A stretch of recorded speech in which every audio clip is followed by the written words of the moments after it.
ॐ स्वभाव निर्मला भोग जय सुंदर चेष्टिता स्वात्मतुल्य महाशक्ते जय शुद्ध गुणार्णव।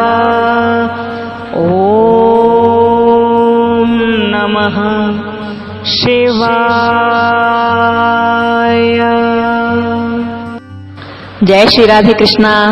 ओम नमः शिवाय। मित्रों, हम सभी ने अभी तक श्री शिव महापुराण की रुद्र संहिता जो चल रही है और उसी रुद्र संहिता का द्वितीय खंड सती खंड चल रहा है, तो हम सभी ने 18वें अध्याय तक की कथा को समझ लिया था। अब आगे की कथा को सुनते हैं और समझते हैं। आप लोग भी अपना पूरा ध्यान लगाकर इस कथा का रसास्वादन करिएगा। सूत जी महाराज सौनिक ऋषियों को कथा सुनाते जाते हैं और भगवान शिव के और माता सती के चरित्र का व्याख्यान करते हैं और कहते हैं, सूत जी महाराज ने सौनिक ऋषियों से कहा, ऋषिगणों सुनते जाओ कि ब्रह्मा जी किस प्रकार से नारद जी को सारा वृत्तांत बताते हैं। मैंने आपको बताया कि माता सती और भगवान श्री शंकर का, श्री रुद्र का विवाह हुआ और जब विवाह हो गया तो विवाह के बाद वहां से चलने लगे अपने स्थान की ओर प्रभु जी। अब जब स्थान की ओर चलने लगे तभी ब्रह्मा जी ने भगवान शंकर की उपासना की और खूब उपासना की। भगवान विष्णु भी भगवान श्री शंकर की उपासना करने लगे। भगवान शिव ने देखा कि मेरी उपासना ये सब लोग कर रहे हैं। भगवान शिव बहुत प्रसन्न हुए। विष्णु भगवान की ओर भगवान रुद्र ने भी प्रणाम किया। इधर ब्रह्मा जी से पूछा और कहा, ब्रह्मा जी आपने ये सारा विवाह का कार्यक्रम कराया, आपने पूरा अनुष्ठान कराया, आप मेरे आचार्य हो गए, तो आप बताइए कि आप क्या चाहते हैं, उससे मैं आपको दक्षिणा में क्या दूं, आप बताइए। ये सुनकर ब्रह्मा जी ने हाथ जोड़े और कहा, प्रभु मैं ये चाहता हूँ कि आप माता शक्ति के सहित एक रूप से यहीं विराजमान हो जाएं, ताकि मैं आपके इसी रूप का सदैव दर्शन करता रहूं और आपका सुंदर तरह से हमेशा तप करता रहूं, ध्यान करता रहूं। जैसे ये बात भगवान श्री रुद्र ने सुनी तो सुनकर प्रसन्न हो गए और भगवान रुद्र ने अपनी प्रियतमा सती के साथ वहीं पर एक सुंदर रूप में वहीं पर विराजमान हो गए भगवान श्री रुद्र, और विराजमान हो गए। तो फिर उसके बाद वो वहां से आगे बढ़ने लगे अपने कैलाश की ओर।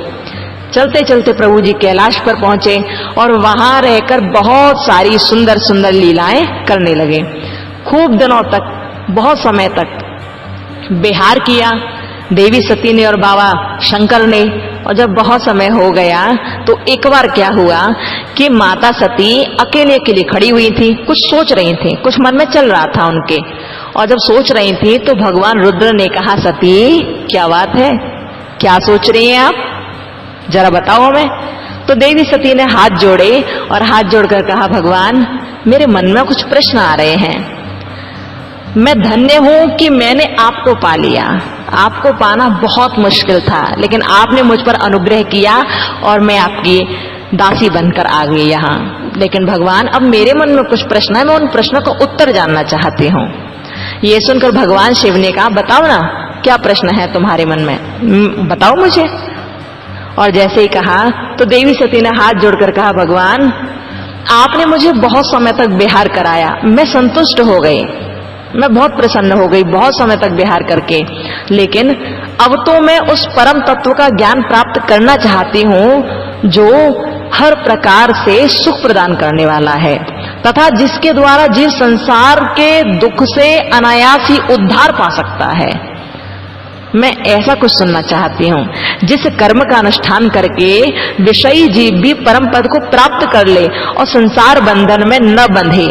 आप मुझे ऐसा वृत्तांत सुनाइए भगवान, मेरे मन में बहुत इच्छा है। और जैसे ही ये कहा तो ये सुनकर भगवान भोलेनाथ बोले, देवी आप तो संसार के हित की बात कर रही हो और मैं उसी हित के बारे में अब तुम्हें बताता हूँ। आप तो भक्ति की बात कर रही हो, आप तो भक्ति के बारे में जानना चाहती हो। देवी शिवा ने कहा, प्रभु आप मुझे सुनाइए, मैं बस सुनना ही चाहती हूँ, आप मुझे बताते जाइए। इस बात को सुनकर बाबा भोलेनाथ कहने लगे, हाँ हाँ रुकिए, मैं आपको बताता हूँ। कहने लगे, देवी सती, जब कोई व्यक्ति अपनी समस्त कामनाओं को छोड़कर भगवान की भक्ति में पूरी तरह से लवलीन हो जाता है और स्वयं को अहम ब्रह्मस्मि समझने लगता है, मैं ब्रह्म हूं ऐसा समझने लगता है, वो सर्वत्र संसार को सुखी करना चाहता है, तो वो परम पद की प्राप्ति करता है। और ये परम पद की प्राप्ति भक्ति से ही प्राप्त हो सकती है, इसका और कोई उपाय नहीं है। इसके लिए भक्ति बहुत जरूरी है। तुमने कहा ना कि विषयी जीव भी परम पद को पालें, तो पाएंगे तभी जब वो भक्ति करेंगे। भक्ति के सिवा कोई और दूसरी चीज नहीं है। जब एक व्यक्ति सिर्फ ब्रह्म को ही जानता है, सिर्फ ब्रह्म को ही हर जगह देखता है, तो समझ लो कि वो भक्त बन रहा है, वो भक्त बन गया है। और मैं तुम्हें बताऊं कि भक्ति क्या है। देवी सती ने हाथ जोड़ा, मुस्कुरा कर कहा, प्रभु मैं भी यही सोच रही थी कि भक्ति क्या है, भक्ति का मतलब क्या है। मित्रों, आपने कभी सोचा है कि भक्ति का मतलब क्या है? भक्ति का मतलब है अपने इष्ट के प्रति समर्पण भाव रखना, पूरी तरह से आत्मसमर्पण कर देना अपने इष्ट के प्रति, अपने परमात्मा, अपने भगवान के प्रति। जब हम लोग पूरी तरह से समर्पण कर देते अपने इष्ट के सम्मुख, तो हम भक्त बन जाते हैं। भगवान श्री शिव ने नवदा भक्तियों के बारे में कहा, 9 भक्तियों के बारे में देवी सती को बताया। अब आश्चर्य देखिए, भागवत में भी नवदा भक्ति के बारे में बताया गया है, भागवत में भी नवदा भक्ति के बारे में बताया गया। भगवान श्री कृष्ण ने कहा, श्री रामचरितमानस में भी नवदा भक्ति के बारे में बताया गया, और शिव महापुराण में भी नवदा भक्ति के बारे में ही बताया गया। यानी कि भक्ति बहुत मुख्य है। आपने सुना होगा ना कि श्री रामचरितमानस में भगवान श्री राम ने सबरी को नवदा भक्ति के बारे में बताया था। आपने तुलसी कृत रामायण में जो रामचरितमानस है, बहुत सुंदर सुंदर चौपाई सुनी होंगी ना, याद होंगी शायद आपको। नहीं याद तो देखो बताते हैं हम आपको। बाबा तुलसीदास श्री रामचरितमानस में लिखते हैं कि भगवान श्री राम जी ने शबरी से कहा, सबरी भक्ति 9 प्रकार की होती है, वो मैं तुम्हें बताता हूँ। कहते हैं, नवदा भक्ति कहूँ तो हे पाही, सावधान सुन धरु मन माही। प्रथम भगत संतन कर संगा, दूसरी रते मम कथा प्रसंगा। गुरुपद पंकज सेवा, तीसरी भगति अमा। चौथी भगति मुम गुण गण, करय कपट तजिमा। मंत्र जाप मम दृढ़ विश्वासा, पंचम भजन सुवेद प्रकाशा। छठदम शील विरति बहु कर्मा, निरत निरंतर सज्जन धर्मा। सातम सम मोहे मय जग देखा, मोते संत अधिक कर लेखा। आठव जथा लाभ संतोषा, सपने नहीं देखे पर दोषा। नवम सरल सब सन छन हीना, मम भरोस हिया हर्ष न दीना। नवमहु एको जिनके होई, नारी पुरुष सचराचर कोई। सोई अतिशय प्रिय भामिनी मोरे, सकल प्रकार भगति दृढ़ तोरे। यहाँ तो भगवान श्री राम जी ने इस प्रकार से सबरी को नवदा भक्ति का उपदेश दिया, और श्री भागवत जी में भी भगवान श्री कृष्ण ने अपनी समस्त गोपियों को, अपनी माता को और अर्जुन को भी, और उनके जो प्रिय मित्र थे ना उद्धव जी, उनको भी नवदा भक्ति का उपदेश दिया। भागवत जी में लिखा है, श्रवणम कीर्तनम विष्णु स्मरणम पाद सेवनम अर्चनम वंदनम दास्यम साख्यम आत्मनिवेदनम। ये 9 भक्ति बताई गई भागवत जी के अनुसार। और मित्रों, शिव महापुराण में भी नवदा भक्तियों का वर्णन किया गया। भगवान श्री शिव ने, भगवान श्री रुद्र ने देवी सती को भक्ति के बारे में बताया, और नवदा भक्ति के बारे में बताते हुए लिखा, श्रवणं कीर्तनं चैव स्मरणं सेवनं तथा दास्यं तथार्चनं देवी वंदनं मम सर्वदा सख्यमात्मार्पणं चेते नवांगाने विदुर्बुधा सख्यमात्मार्पणं चेते नवांगाने विदुर्बुधा। भगवान श्री शिव ने बता दिया 9 भक्ति कौन कौन सी हैं। श्रवण, कीर्तन, स्मरण, सेवन, दास्य, अर्चन, सदा मेरा वंदन, साख्य भाव और आत्म समर्पण। ये 9 भक्ति विद्वानों ने कही। भक्ति के ये 9 अंग हैं देवी। और जब कहा तो देवी सती ने हाथ जोड़कर कहा, प्रभु आप मुझे इनके बारे में थोड़ा थोड़ा विस्तार से बताइए ना, मैं जानना चाहती हूँ कि श्रवण क्या है, कीर्तन क्या है, स्मरण क्या है, आप मुझे बताइए ना। तो भगवान श्री रुद्र बहुत प्रेम से कहने लगे, देवी सती जो स्थिर आसन से बैठकर तन मन आदि से मेरी कथा और कीर्तन आदि का नित्य सम्मान करता हुआ प्रसन्नता पूर्वक अपने श्रवण पुटों से उसके अमृत पान का पूरी तरह से रसास्वादन करता, उसके अमृत को पीता, यानी मेरे नाम के रस का जो पान करता है, जो सुनता है, उसे ही श्रवण कहते हैं। और आगे सुनो, जो हृदय आकाश के द्वारा मेरे दिव्य जन्म कर्मों का चिंतन करता हुआ प्रेम से वाणी द्वारा उनका उच्चारण करता है, जो जोर जोर से सुंदर तरह से मेरा नाम उच्चारण करता है, जो उसे एक लय में गाता है, उसे कीर्तन कहते हैं। देवी और तुम्हें सुनाओ कि स्मरण क्या है।